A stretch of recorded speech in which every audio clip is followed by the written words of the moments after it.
آج کی اس ویڈیو میں ہم جانیں گے غزوہ بدر کیوں ہوئی، مسلمان کتنے تھے، دشمن کتنا طاقتور تھا اور اس جنگ کا نتیجہ کیا نکلا۔ ہجرت کے بعد قریش کا ایک تجارتی قافلہ شام سے واپس آ رہا تھا جس کی قیادت ابو سفیان کر رہا تھا۔ یہ قافلہ مسلمانوں کے لوٹے گئے مال سے تیار کیا گیا تھا۔ نبی کریم صلی اللہ علیہ وآلہ وسلم نے اس قافلے کو روکنے کا ارادہ فرمایا تاکہ مسلمانوں کا حق واپس لیا جا سکے، لیکن ابو سفیان نے قریش والوں کو مدد کے لیے بلا لیا۔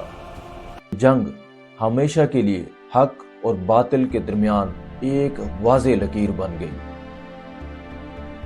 غزوہ بدر اسلامی تاریخ کی پہلی جنگ ہی نہیں بلکہ ایمان کی طاقت کی سب سے بڑی مثال ہے۔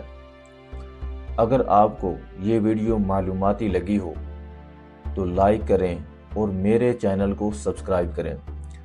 ہم ملتے ہیں ایک اور تاریخی واقعے کے ساتھ انشاءاللہ۔